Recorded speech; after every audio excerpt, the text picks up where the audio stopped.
آپ کو ایک ایڈوائس ہے، جہاں آرا سے بچ کے رہنا ہے۔ جہاں آرا کسی کا بھی گھر خراب کر سکتی ہے، کیونکہ جہاں آرا نیولی میرڈ کپل کو تو نشانہ بناتی ہی تھی، لیکن اب کی بار اس کے نشانے کے اوپر ہے اس کی اپنا بھائی اور بھابھی، جبکہ اس کی بھابھی ایک میچور عورت ہے، لیکن وہ بھی ٹریپ میں آ گئی اس لڑکے کے جس کو لانچ کیا تھا جہاں آرا نے۔ اٹ مینز اب کی بار جہاں آرا ڈائیورس کروانے والی ہے اپنے بھائی کی۔ ویسے اگر عام میں سے بھی کوئی اپنے شوہر یا اپنی بیوی سے تنگ ہے تو جہاں آرا سے رابطہ کر سکتا ہے۔ جو کام عدالت سالوں میں کرے گی وہ کام جہاں آرا کچھ ہی دن میں کر دے گی، کیونکہ اب لوگوں کے لیے شادی بیاہ بھی تو ایک مذاق ہی ہے نا۔ 2 دن کمپرومائز کرنے کے بعد کہتے ہیں ہم نے سب کچھ کر کے دیکھ لیا اور سیپریٹ ہو جاتے ہیں۔ چلے موجیں کرو جی سانو کی۔ جہاں آرا کی بھابھی اس لڑکے کے ساتھ بات کر رہی ہوتی ہے جس کے ٹریپ میں وہ پھنسی ہے، اور اسے بات کرتے ہوئے کہتی ہے میرے شوہر کو نہیں پسند میں کسی غیر مرد کے ساتھ بات کروں۔ کتنا اچھا ہوتا نا یہ عورت یہ لائن بولتی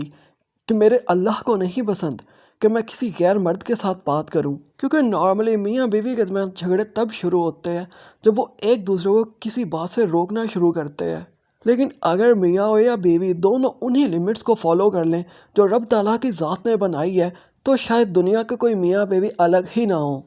لیکن جو مرد یا جو عورتیں بہک جاتی ہیں پھر ان کا حال جہاں آرا کی بھابھی جیسا ہی ہوتا ہے، جب وہ اپنے عاشق کو یہ لاجک دیتی ہے کہ میں تم سے اس لیے بات نہیں کر سکتی میرے شوہر کو نہیں پسند کہ میں کسی غیر مرد سے بات کروں، تو آگے سے وہ لڑکا اسے لاجک دیتا ہے میں تو آپ کا اپنا ہوں، اور اپنا اس لیے ہوں کہ میں آپ سے محبت کرتا ہوں۔ اور اس عورت کو اپنے شوہر سے تو محبت مل نہیں رہی، محبت کی وہ بھوکی تھی، جب وہ محبت اسے باہر کسی مرد نے دی تو وہ بہک گئی۔ پھر ایک بات کی سمجھ نہیں آئی،